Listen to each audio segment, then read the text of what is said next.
Let's see the work now. हम chapter 2 में तीसरा लेक्चर स्टार्ट करने लगे हैं जिसका नाम है पार्टनरशिप। चैप्टर 2 में तीसरा लेक्चर जिसका नाम है पार्टनरशिप। देखिए, सबसे पहली बात यह है कि पार्टनरशिप एक कदीम तरीका है। इसमें होता यह है कि चंद लोग मिल जाते हैं and they are called partners. They are called partners. Generally the people who are friends, relatives, who know each other. तो कोई भी दो लोग मिल जाएं और मिलकर एक कारोबार की जिम्मेदारियां आपस में बांट लें, हम इसे कहेंगे ये पार्टनरशिप है। ये क्या है? ये पार्टनरशिप है। हाँ, अलबत्ता ये है कि इनकी तादाद दो कम अज कम है। दो क्या तादाद है? कम अज कम। लेकिन ये 20 तक हो सकते हैं। कितने तक हो सकते हैं? दो। दो तो ज़ाहिर है, दो होंगे तो पार्टनरशिप बनेगी ना। क्या हाल है? तो मिनिमम नंबर क्या हुआ? 2 और मैक्सिमम नंबर डेट इज 20। तो मैक्सिमम 20 तक हो तो पार्टनरशिप का शेप तैयार कर सकते हैं या पार्टनरशिप की शक्ल तैयार कर सकते हैं। अब सवाल ये है कि टाइप्स ऑफ पार्टनरशिप कौन कौन सी होती है। पहला मैटर तो आसान था ना। क्या क्या कहा मैंने? 2 बंदे मिनिमम और ज्यादा कितने हो सकते हैं? 20। अच्छा, अब टाइप्स ऑफ पार्टनरशिप किस किस टाइप की हो सकती है? तो पार्टनरशिप की जो टाइप्स हैं वो 3 तरह की हैं।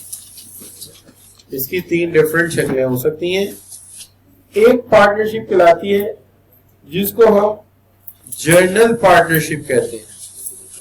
जर्नल का मतलब है आम सी। जर्नल पार्टनरशिप यानी आम सी पार्टनरशिप। इसमें ऐसा होता है कि सारे पार्टनर, इसमें सारे पार्टनर जो है वो नफा व नुकसान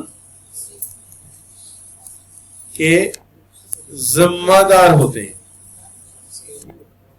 ठीक है जी। सारे के सारे पार्टनर नफा या नुकसान के जिम्मेदार होते हैं। 4 है, 2 है, 4 है, 5 है, 10 है, 20 है।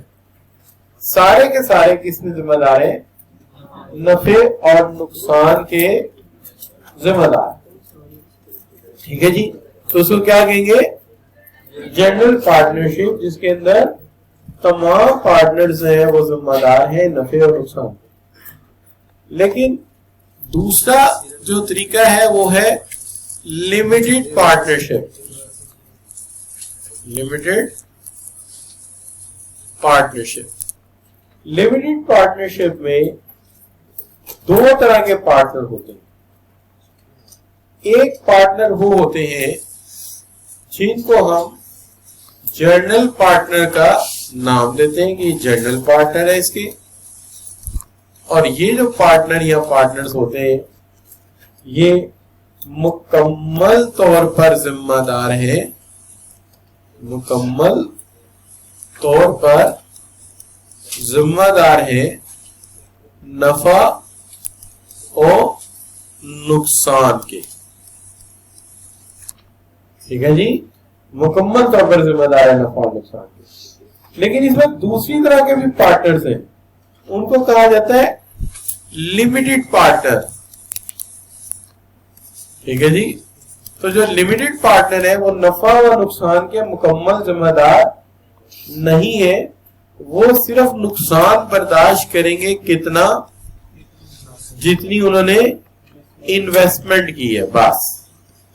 यानी जितनी इन्वेस्टमेंट की है वहां तक का नुकसान बर्दाश्त करेंगे, उसके आगे का नुकसान वो बर्दाश्त नहीं करेंगे। इसका मतलब ये होगा कि आपके ज़हन में सवाल ये आएगा कि अगर ये जनरल पार्टनरशिप होती और वो बैंक करप्ट हो जाती और बहुत सारे लोगों ने उन लोगों से पैसे लेने होते तो वो क्या करते? उन पार्टनर्स के घर भी नीलाम करवाते, उनकी गाड़ियां भी बिकवाते और अपना नुकसान पूरा करते, इस सूरत में जनरल पार्टनरशिप।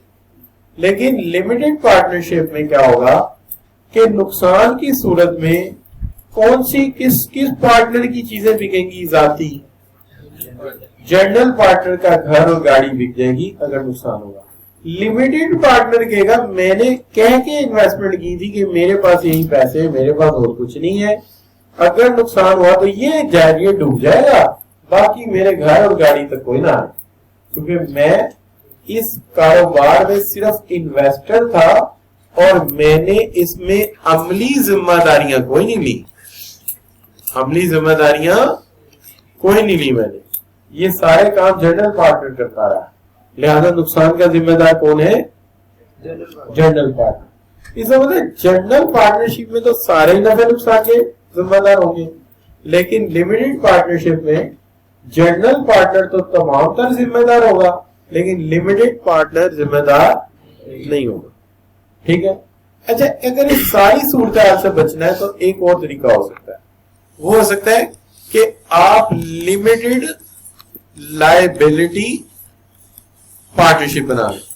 जैसे लिमिटेड लायबिलिटी कंपनी है, वैसे लिमिटेड लायबिलिटी पार्टनरशिप बना लें। ठीक है। इसके लीगल तरीके हैं, आपको कोई इसके अंदर जाना पड़ेगा एक अथॉरिटी के पास और वहां जाके इसको रजिस्टर्ड कराना पड़ेगा और इसके लेटर हेड पे, इसके डॉक्यूमेंट्स पे लिखना पड़ेगा कि ये लिमिटेड लायबिलिटी पार्टनरशिप है, ताकि जो इसके साथ डील कर रहा है उसे पता हो कि ये मुकम्मल जिम्मेदार नहीं, जिम्मेदारी सिर्फ उतनी है जितनी इन्वेस्टमेंट हुई। इसलिए आप देखा होगा लिमिटेड कंपनी के भी लेटर हेड में लाजमी लिमिटेड लिखा होगा, प्राइवेट लिमिटेड या पब्लिक लिमिटेड लिखा होगा, ताकि इन्वेस्टर पहले देख ले। ठीक है जी, या डील करने वाला पहले देख ले। तो इससे एक लीगल प्रोसेस से गुजरना पड़ेगा, लेकिन उसका फायदा ही होगा कि सारे पार्टनर की जिम्मेदारी, सारे पार्टनर जो है वो सिर्फ नुकसान की सूरत में जिम्मेदार कितने होंगे? जितनी उन्होंने इन्वेस्टमेंट की है उससे आगे कोई सोचे भी ना, उससे आगे कोई सोचे भी ना। तो आज पता चला पार्टनरशिप में 3 शक्लों की होती है। अच्छा, खूबी की बात है, ये सारी बात आपकी किताब में लिखी हुई है, लेकिन जब पढ़ने जाते हैं तो वहां पे अजीबो गरीब तरीके से लिखा हुआ है। जो बात कंसर्न है ये बात आखिर में लिखी हुई है पूरी बहस की कि इतनी तरह की पार्टनरशिप होती है। तो हमने सबसे पहले क्या डिस्कस किया कि पार्टनरशिप किस किस तरह की होती है। तो पहली पार्टनरशिप कौन सी है? जनरल पार्टनरशिप में क्या होता है? सारे पार्टनर जिम्मेदार है नफे और नुकसान के। अच्छा, और लिमिटेड पार्टनरशिप में जनरल सारा जिम्मेदार है, लिमिटेड पार्टनर सिर्फ इन्वेस्टमेंट तक का। और लिमिटेड लायबिलिटी पार्टनरशिप में सारे के सारों की जिम्मेदारी सिर्फ इन्वेस्टमेंट। क्लियर जी? अब ऐसा करते हैं, एक एक करके बात करते हैं। तो कहते हैं जब ज्यादा लोग घेर लेते हैं फिल्मों में हीरो को, वो क्या कहते हैं एक एक करके आओ यार। तो हम एक एक करके बात करते हैं। सबसे पहले सबसे पहले कौन सी पार्टनरशिप? जर्नल पार्टनरशिप पे बात करते हैं। ये तो आपको पता नहीं है लाइन से क्यों आ जाती है, ये सीधी से वैक्सीन कोविड की उसके बाद से शुरू हुआ, magnetic changes in the body. अच्छा बच्चों, तो अब हम बात कर रहे थे, क्या बात कर रहे थे कि जनरल पार्टनरशिप हो या कुछ भी हो, सबसे पहली बात यह है कि एक पार्टनरशिप एग्रीमेंट लिखना पड़ता है। पार्टनरशिप एग्रीमेंट लिखना पड़ता है।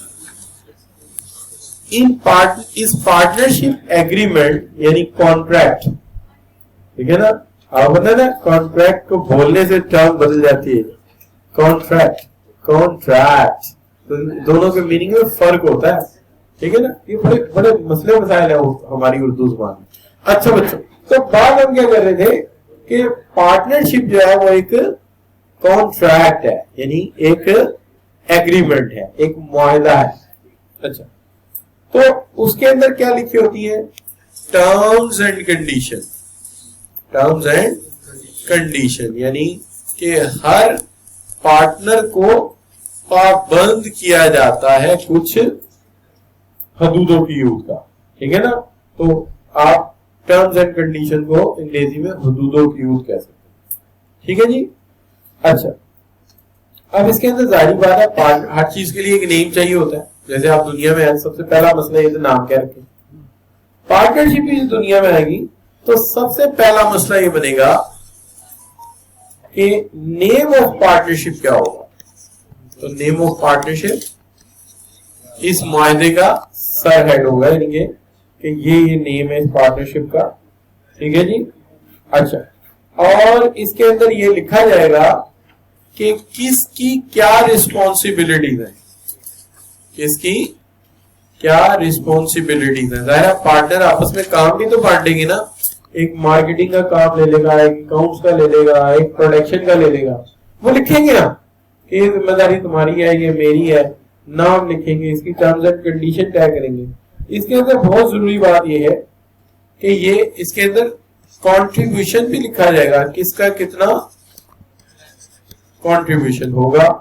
तो वो contribution in sense of finance कितना होगा, किसके जिम्मे कितना पैसा लगाएगा, और उसके अंदर स्किल्स और टैलेंट्स किसी खास बंदे के होंगे या सबके होंगे। स्किल्स एंड टैलेंट ये भी मेंशन करना पड़ेगा, स्किल्स एंड टैलेंट्स भी मेंशन करना पड़ेगा। और ये भी हो सकता है कि कुछ मेंबर या सारे मेंबर को कहा जाए सारों को ही पैसा भी लगाना पड़ेगा और स्किल्स भी लगानी पड़ेगी, ये दोनों चीजें भी हो सकती है। ऐसा भी हो सकता है कोई मेंबर के मैं खाली पैसा दूंगा बस, और कोई मेंबर ऐसा भी हो सकता है जो ये यार मैं पैसा नहीं मेरे पास, मैं सिर्फ मेहनत करूंगा, और कोई ऐसा भी हो सकता है जो कि मैं पैसा भी दूंगा और काम भी करूंगा। क्या हाल है बच्चों? अब इसके अंदर अक्सर ये होता है कि हमारी ना आम जिंदगी में ये जो मुआहदे है ना लोग ओरली कर लेते हैं। अक्सर ऐसा होता है ये मुआहदे ओरली होते हैं, रिटर्न नहीं करते, ठीक है। हमारे शुरू से चलता आ रहा है कल्चर ही ऐसा। लेकिन आइडियल ये है कि इसको रिटर्न होना चाहिए, आइडियल इसमें रिटर्न होना चाहिए। और आपको पता है इस्लाम में इसकी बड़ी अहम अहमियत है कुरान में कि जब भी आपस में कोई मुआहदा करो उसे लिख लिया करो कुरान में। अच्छा, बाइबल में भी है ये बात, it's also in the Bible. तो इंजील से आई होगी उसके अंदर, वहां पे भी है कि मुआहदे लिखा करो। तो आइडियल ये इसे लिखे, चूंकि लिखने से बाद में साबित करना आसान हो जाता है। और वैसे आपको एक बात और बताता हूं, इसका ना एक बना बनाया फॉर्मेट एग्रीमेंट भी मिल जाता है। हाँ, बना बनाया किसी से भी जाके कहेंगे पार्टनरशिप एग्रीमेंट दे दे तो एक बना बनाया फॉर्मेट भी मिलता है, जिसके अंदर वो बातें जो हमारे जहन में नहीं होती वो भी सारी आ जाती, तो फिर बंदा उनको ज़ेरे बहस ले आता। लेकिन जो हमारे नबी सल्लल्लाहु अलैहि वसल्लम ने फरमाया, उन्होंने ये फरमाया कि जब तुम पार्टनरशिप करो ना तो ज्यादा बात इस पे ना करो कि चलेगी कैसे, यानी वो भी करो चलेगा कैसे, लेकिन ज्यादा जरूरी उसके अंदर ये लिखो कि इसको खत्म कैसे करना, यानी अगर किसी ने छोड़ना हो तो कैसे छोड़ेगा, वो टर्म्स आदमी लिखो। और हमारी दुनिया की वही प्रॉब्लम है कि जो हमें बात कही है वो नहीं करते। जब हम पार्टनरशिप शुरू करते तो हमें हरी हरी सूझ रही होती है, पैसे आएंगे, ये होगा, मिल के काम करेंगे, कारोबार सेट हो जाएगा, नौकरी से जान मिल जाएगी, बाहर में जाए, बाकी चीजें देखते हैं। लेकिन बाहर जिंदगी किसी स्टेज पे आपको विड्रॉल करना पड़ जाता है। जी आपको कोई इमिग्रेशन मिल गया, आप दूसरे मुल्क जा रहे हैं, अल्लाह ना करे कोई पार्टनर गुजर गया, अब वो गुजर गया तो उसकी जो स्टेक है उसको कैसे मैनेज करेंगे। लिहाजा हमारे मजहब में ना चलाने से ज्यादा छोड़ने के ऊपर बात करनी जरूरी है कि किसी मुआहदे को खत्म कैसे किया जाए। क्लियर बच्चों? अच्छा, अभी जनरल पार्टनरशिप पे बात जारी रखते हैं। तो हमने कहा कि एग्रीमेंट में क्या क्या लिखा होता है, रिस्पॉन्सिबिलिटीज, ड्यूटीज, ठीक है जी। अच्छा, और फाइनेंस की रेशो लिखी होती है ना, किसकी कितनी रेशो है पैसा डालने की, ये भी लाजमी मेंशन करनी पड़ेगी, कितनी रेशो है। अच्छा, इसमें यह भी लिखना पड़ेगा कि प्रॉफिट एंड लॉस शेयरिंग कैसे होगी, profit and loss sharing, this is also important कि इसकी प्रॉफिट एंड लॉस शेयरिंग कैसे होगी। अब वो बातें जो इस्लाम ने कही है वो कौन सी है जो जरूरी है। इस्लाम ये कहता है, हमारा मजहब ये कहता है कि जब भी एग्रीमेंट करो पार्टनरशिप का तो उसमें कॉन्फ्लिक्ट रेजोल्यूशन का कोई तरीका जरूर रखो। कॉन्फ्लिक्ट रेजोल्यूशन का कोई तरीका जरूर रखो। जैसे एक कारोबार था, उसमें दो पार्टनर्स को लेना होना था, तो उन्होंने शीट लिखी हुई थी कि हम एक बिड देंगे कि इतने पैसे दे दो, हम अलहदा हो जाते हैं, ठीक है। दूसरे मेंबर ये कहेंगे कि ठीक है, हमें ये तो बहुत कम है अगर तुम्हें लगते हैं, तो कहेंगे चलो इतने पैसे हमें दो, हम चले जाते हैं। यानी इतने पैसे जिसके अंदर दो टर्म्स कंडीशन के, इतने पैसे दो हमें अलहदा होगा। तो लाजमी लिखे कॉन्फ्लिक्ट रिजॉल्व कैसे होंगे, और इसका वही बात डिसॉल्व कैसे होगी। तो दुनिया में हर चीज को सवाल है, इसको भी सवाल आ सकता है, ये भी खत्म हो सकती है, तो उसको डिसॉल्विंग कैसे करेंगे।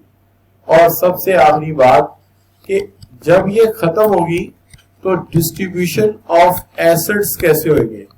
वो जो वसाइल आपने इकट्ठे कर लिए उनकी तकसीम आपस में आप कैसे करेंगे, उनकी तकसीम आपस में आप किस तरह से करेंगे, ये बड़ी जरूरी बात है।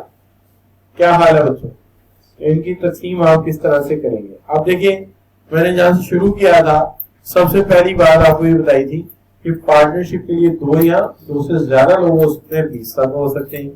फिर मैंने 3 टाइप्स दिखाई। एक जनरल पार्टनरशिप होती है जिसमें नफे नुकसान में तमाम मेंबर जिम्मेदार होते हैं, और एक लिमिटेड पार्टनरशिप जिसमें जनरल मेंबर पूरी जिम्मेदारी लेता है और लिमिटेड मेंबर सिर्फ अपनी इन्वेस्टमेंट की। और लिमिटेड लायबिलिटी में तमाम पार्टनर सिर्फ इन्वेस्टमेंट तक के जिम्मेदार हैं, बाकी नहीं।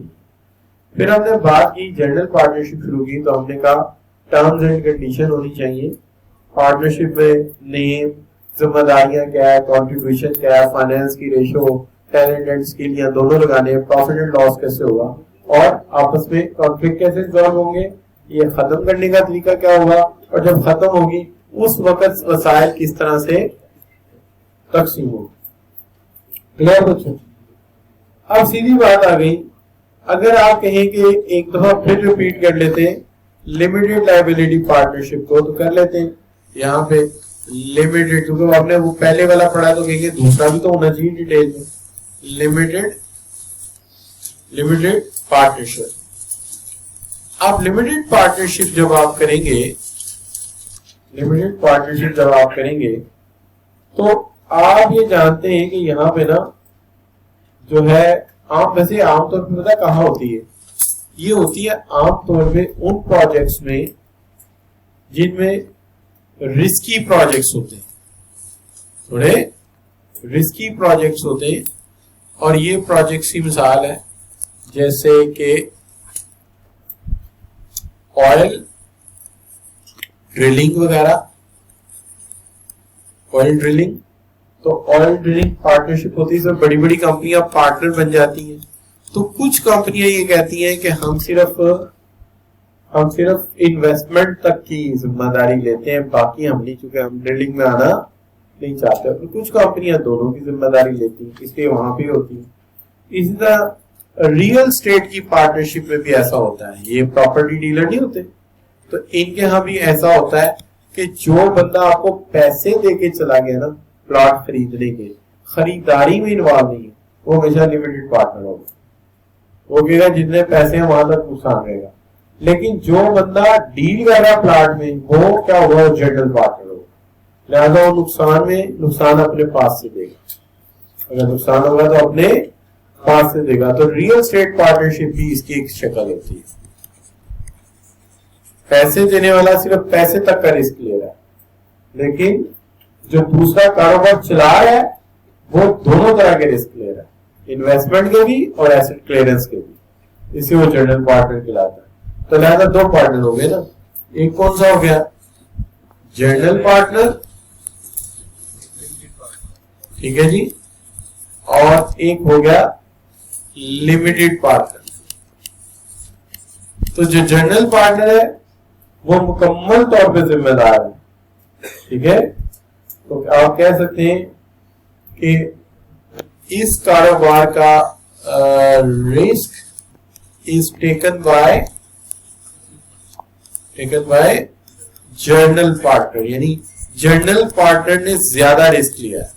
तो आप कह सकते हैं more risk is taken by general partner. उसने कंप्लीट रिस्क लिया, यानी उसने वो कहते हैं ना दाल आया जिंद जानना, यानी उसने पूरा दाल लगा दिया, ठीक है। और उसने दाल कितना लगाया, सिर्फ इन्वेस्टमेंट का, ठीक है जी। और वो गेन जो है उसका प्रॉफिट, गेन प्रॉफिट उसका होगा, ठीक है।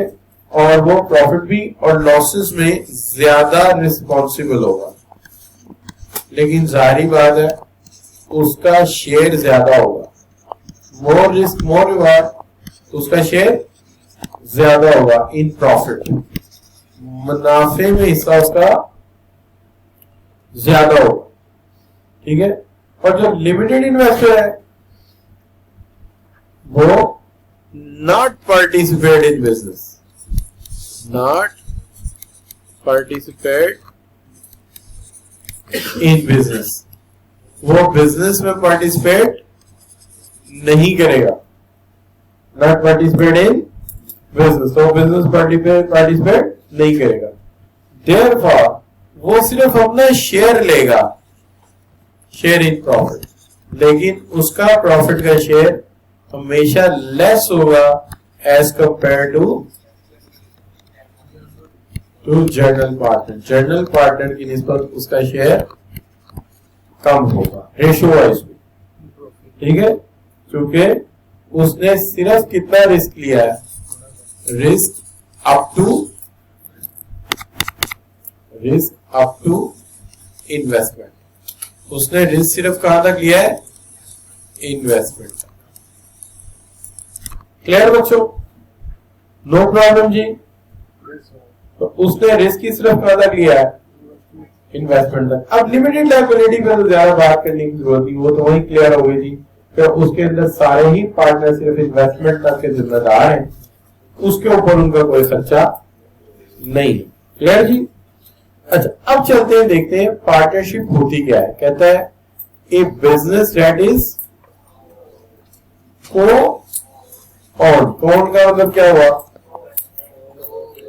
जो ज्यादा लोगों ने क्या, यानी टू आर मोर पीपल। अच्छा, ये चूंकि जनरल डेफिनेशन है, नेट से नहीं है, इसलिए उन्होंने हमारे लॉ का हवाला नहीं दिया कि 20 तक हो सकते हैं। उन्होंने कहा 2 या 2 से ज्यादा लोग को ओन कर रहे हैं। को ओन का मतलब दोनों जो है वो ज्वाइंटली ओन कर रहे हैं, मिलकर ओन कर रहे हैं, ठीक है, as a partnership. And the co owner of the business card partners and they collectively form the firm, यानी वो फॉर्म बनाते हैं, इदारा बनाते हैं मिलकर, ठीक है जी। अच्छा जी, बंद कर दे, बंद हो जाए।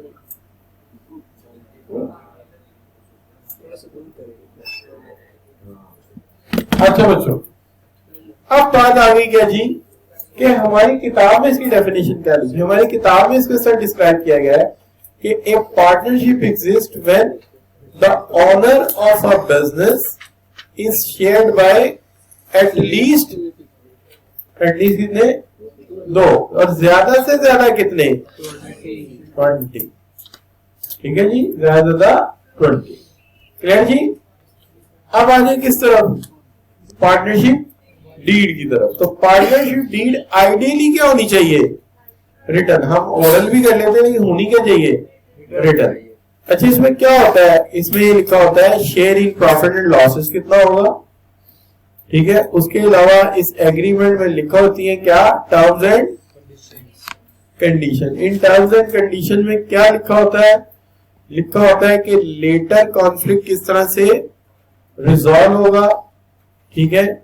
और इसके अंदर ये मेंशन किया जाता है कि पार्टनर्स जो है शिप, जो इसका पर्पस क्या है, किसका कंट्रीब्यूशन कितना होगा, किसकी जिम्मेदारियां कितनी होंगी, और ईच पार्टनर जो है देयर कंपनसेशन स्ट्रक्चर, यानी सैलरी भी हो सकती है, मुनाफा भी हो सकता है, और लॉस शेयरिंग भी हो सकती है, ठीक है। और इसमें मेंशन किया जाता है कॉन्फ्लिक्ट रिजॉल्व कैसे होंगे, पार्टनरशिप ये क्या लिखा है, डिसॉल्व कैसे होगी, और उसके बाद एसेट की तकसीम आपस में किस तरह से होगी, ये सारी बात मैं आपको बता के हैं।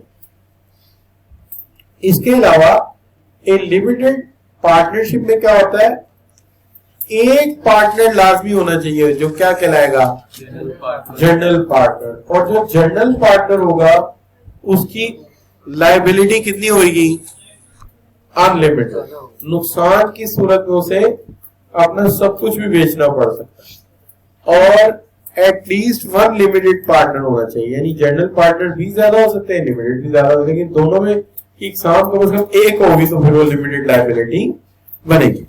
तो इसकी लायबिलिटी कितनी होगी, लिमिटेड। कितनी, जहां तक इन्वेस्टमेंट है। तो ये अक्सर रिस्की इन्वेस्टमेंट प्रोजेक्ट्स में काम ये होता है।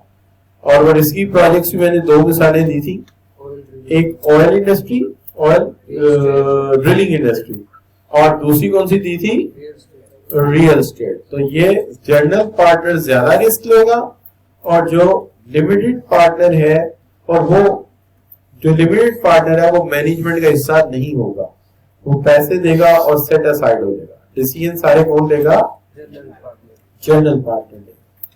ठीक है, तो कहते हैं unusually general limited partnership receive their initial investment back. ठीक है जी, तो जो जनरल पार्टनर है वो अपनी इन्वेस्टमेंट वापस भी ले सकता है, एक लिमिटेड मुआहदा भी हो सकता है। ठीक है जी, लेकिन जो तीसरी टाइप मैंने पढ़ाई थी, लिमिटेड लायबिलिटी पार्टनरशिप, ये सिमिलर होती है लिमिटेड लायबिलिटी कंपनी की तरह, और इसमें तमाम पार्टनर की रिस्पॉन्सिबिलिटी लायबिलिटीज होती हैं वो लिमिटेड। क्लियर बच्चों?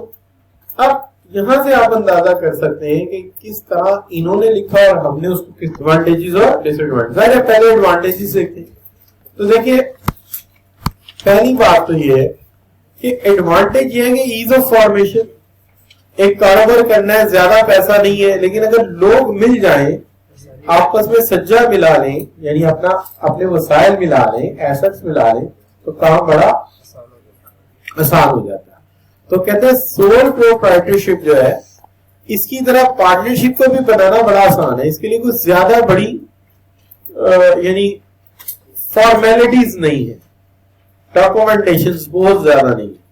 तो पार्टनरशिप एग्री हो जाए, पार्टनर एग्री हो जाए, एग्री हो गए, एक एग्रीमेंट बना लें, और एग्रीमेंट बनाने के बाद उसको कंटिन्यू कर दें, और इसके लिए कोई ज्यादा लाभ कॉम्प्लेक्स नहीं है, तो ये बनाने में बड़ा आसान है। यानी इसके लिए कोई लीगल लिमिटेशन नहीं, सिर्फ उनकी आपसी राय मिल जाएगा। अच्छा बच्चों, better availability to raise fund. ये बेटर का वर्ड मैंने इसलिए लगाया है कि ये दो लिमिटेशन आ जाती है। सोल प्रोप्राइटरशिप में फंड्स अवेलेबिलिटी बड़ी मुश्किल है, पार्टनरशिप में रिलेटिवली आसान है, और कॉर्पोरेट में बहुत ही आसान है। इसलिए मैंने बेटर का वर्ड यूज कर दिया कि better availability to raise fund. क्योंकि सोल प्रोप्राइटरशिप में एक बंदा अपने जाती बेहाफ पे कर्जा लेता है, तो एक बंदे की क्रेडिबिलिटी एक बंदे की, और कहां 3 या 4 या 5 बंदों की ज्वाइंट क्रेडिबिलिटी देखी जाए तो वो ज्यादा सहल मामला है। तो लिहाजा partners have benefits of combination of talents and skills and pool financial resources. तो एक बंदे के पैसों से 4 या 5 बंदों के पैसे ज्यादा ही होंगे। ठीक है, ठीक है जी। और दूसरी बात यह है कि partner raise funds more easily. ठीक है, चूंकि वो किसी से लोन लेने भी जाते हैं तो जॉइंट क्रेडिबिलिटी पे ज्यादा ट्रस्ट किया जा सकता है। सो operating expenses and expansion of business थोड़ी आसान होती है, और कंबाइंड फाइनेंशियल स्ट्रेंथ होने की वजह से कारोबार को एक सहारा रहता है, इसलिए वो ज्यादा फंड रेज कर सकते हैं, पर्टिकुलरली जब कारोबार को ग्रो करना है। ठीक है यार, ये अशद गैस गुलाम।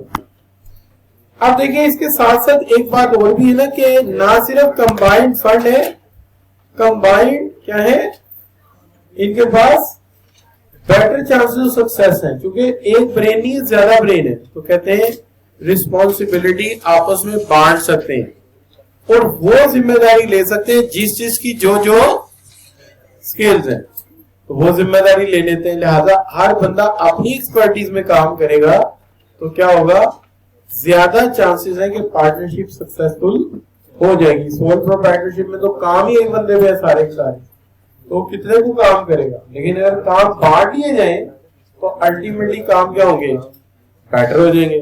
और फिर मैंने जैसे कहा कि यहाँ एक बंदे का नॉलेज और स्किल्स नहीं है, सारे पार्टनर्स की नॉलेज एंड स्किल्स है, लिहाजा साइनर्जी ज्यादा अच्छी बन सकती है। साइनर्जी समझते हो बच्चों? साइनर्जी का मतलब ये होता है कि अगर दो चीजें अच्छी डायरेक्शन में हो तो ड्यूल इम्पैक्ट करती है। क्या करती है? ड्यूल इम्पैक्ट करती है। जैसे आप क्रिकेट आजकल देखते हैं तो एक साइड पे बॉलर बहुत अच्छा लगा दे, दूसरी साइड पे बॉलर बहुत बुरा लगा दे, तो अच्छे बॉलर का भी बेड़ा गर्क हो जाएगा। उसकी वजह बुरा बॉलर इतने स्कोर अपने ओवर में दे जाएगा कि उसके अच्छे बॉलर के ओवर में प्रेशर ही नहीं होगा, आप उसका ओवर मेंटेन भी खेलने को होगा। ठीक है जी। और आहिस्ता आहिस्ता उससे भी लूज बॉलिंग गिरनी शुरू। अच्छा, लेकिन अगर दोनों तरफ ऐसे बॉलर हो, जैसे मेरे बचपन में एक तरफ वसीम अकरम लगा हुआ है, एक वकार यूनुस लगे होते हैं, तो दोनों का साइनर्जी बन जाता है। तो इसको कहते हैं साइनर्जी, स्ट्रेंथ। तो साइनर्जी होता है 2 जमा 2 कितना होना चाहिए? 5। साइनर्जी होता है 2 जमा 2 5। असल में एक पुरानी मिसाल है कि दो कपलर थे, दोनों 2-2 पेयर ऑफ शूज बनाते थे। एक दिन उन्होंने तय किया कि ऐसा करता हूं, मैं ना सोल बनाता हूं, तो अपर बनाऊं। उन्होंने पार्टनरशिप करी, तो एक सोल बनाएगा, एक अपर बनाएगा। तो उन्होंने कहा तू सोल बड़ा अच्छा बनाता है, तू अपर बड़ा अच्छा बनाता है। वो दोनों मिलकर काम करते हैं। शाम को 4 पेयर की बजाय कितने बन जाते हैं? 5। इसलिए वहां से ये बन गई साइनर्जी 2 जमा 2 5। तो इसलिए ये साइनर्जी बन जाती है। क्या? 2 बंदे मिलकर ज्यादा काम करते। अल्लाह बख्शे मेरी दादी क्या करती थी, ये घोरों ने कहा ना, देखें 2 जमा 2 5, तो ये साइनर्जी वाइज शायद ठीक हो लेकिन मैथमेटिकली गलत है। लेकिन मेरी दादी क्या करती थी, 1 और 1 11 होते। अल्लाह जन्नत। अब अगर मेरी दादी की बात जो है वो मैथमेटिकली भी ठीक है और साइनर्जी को ज्यादा अच्छा एक्सप्लेन कर रही है कि 2 जमा 2 5, 1 और 1 11 होते हैं, यानी मींस मल्टीपल इम्पैक्ट, और मैथमेटिकली भी ठीक। लेकिन दादी ने आर्टिकल को नहीं ना लिखा, रिसर्च आर्टिकल लिखा। अगर आज मैंने अपनी दादी की साइनर्जी की मिसाल दिया बहुत ज्यादा कि मेरी दादी ने बताया। ये बच्चों गोरे आर्टिकल पहले लिख लेते हैं ना, ये बड़ा मसला। अच्छा बच्चों, एनीवे, तो कहते हैं diversity of skills in partnership makes possible for business to run by management team of specialist instead of general sole proprietor. जो सोल प्रोप्राइटर की बजाय ये क्या बन जाते हैं? ये क्या बन जाते हैं? तो टीम तो वही होती है ना जिसके पास हर तरह का प्लेयर होता है। भाई कोई ऐसी टीम है जो फास्ट बॉलर ना हो टीम के लाए, विकेट कीपर ही ना हो, बैट्समैन ही ना हो, स्पिनर ही ना हो, टीम तो ना हो। टीम तो इसमें हर सारी स्किल है, तो ये टीम बन जाते हैं। हाँ, किसी के जिम्मे 2 रोल भी लग जाते होंगे, 3 भी लग सकते हैं, लेकिन यह डेट दे बिकम टीम, अपने अपने काम में ज्यादा महारत। नतीजा ये कि आपके पास आप स्पेशलाइज हो जाते हैं और एक वाइड वैरायटी ऑफ कस्टमर्स को आप डील कर सकते हैं। नतीजा के फर्म में है partners who specialise in personal taxes for individual and other, और बाकी जो है कॉर्पोरेट टैक्सेस में स्पेशलाइज कर लेता है। तो उन्होंने आपको आपकी फील्ड से एग्जांपल दी कि बनाते ही ये जो आपकी होती है चार्टर्ड अकाउंटेंट फर्म, ये भी तो एओपी ही होती है, एसोसिएशन ऑफ पर्संस होती है, और ये भी पार्टनरशिप होती है। तो एक पार्टनर कॉर्पोरेट टैक्स में आ जाता है, एक पर्सनल में आ जाता है, दोनों अपनी अपनी फील्ड के क्या है, बाहर। अच्छा बच्चों, अब आगे flexibility of decision making. Partnership जो है ना वो ज्यादा क्विक फैसले कर देती है, लेकिन फ्लेक्सिबिलिटी का मतलब क्या है कि fast reaction possible because partners are involve in day to day operations, can make quick decision. तो फैसले जल्दी कर सकते हैं, ठीक है ना, फैसले जल्दी कर सकते हैं। लेकिन बहरहाल ये बात ठीक है कि आपस में इनकी राय का मिलना बहुत जरूरी है। अगर इनकी ओपिनियन मिल गई तो फैसला टाइम पे हो जाता है। लेकिन बहरहाल कॉर्पोरेट सेक्टर में तो कॉर्पोरेट में तो फैसला करना मुश्किल है, क्योंकि वहां तो एक स्टेक होल्डर ही बहुत ज्यादा होते हैं। इसमें मतलब फैसला साजी में अगर तीनों को देखा जाए तो सबसे फास्ट सोल प्रोप्राइटरशिप में, उससे निस्बतन थोड़ा कम लेकिन फिर भी जल्दी किया है, और स्लो फैसले किसमें होते हैं, कॉर्पोरेट में स्लो होते हैं। क्योंकि वहां सबको साथ मिलाना जरूरी होता है। क्या हाल है बच्चों? और इसके लिए रिलेटिवली लेस रेगुलेटरी कंट्रोल, यानी जो कवानीन बनाए गए हैं वो सोल प्रोप्राइटरशिप के लिए बहुत कम है और पार्टनरशिप के लिए क्या है, फ्यूअर, चंद एक रूल है। लिहाजा पब्लिक फाइनेंशियल स्टेटमेंट लाजमी छापो, ये सारी चीजें कॉर्पोरेट सेक्टर के लिए बनाई गई, कॉर्पोरेट के लिए बनाई गई, लेकिन इनके लिए कोई इतनी ज्यादा नहीं है कि partner does not have a file public financial statement with the government agencies, यानी इसके लिए लाजिम नहीं है कि अपनी स्टेटमेंट जो है वो लाजमन जमा करवाए या बनवाए। जैसे कि बड़ी बड़ी कंपनियों के लिए, यूनिलीवर के लिए, पाकिस्तान स्टेट ऑयल के लिए लाजिम है कि अपनी फाइनेंशियल स्टेटमेंट बनवाओ और गवर्नमेंट एजेंसीज को जमा करवाओ, उसके मुताबिक फिर तुमसे क्या लिया जाएगा, टैक्स। क्लियर बच्चों?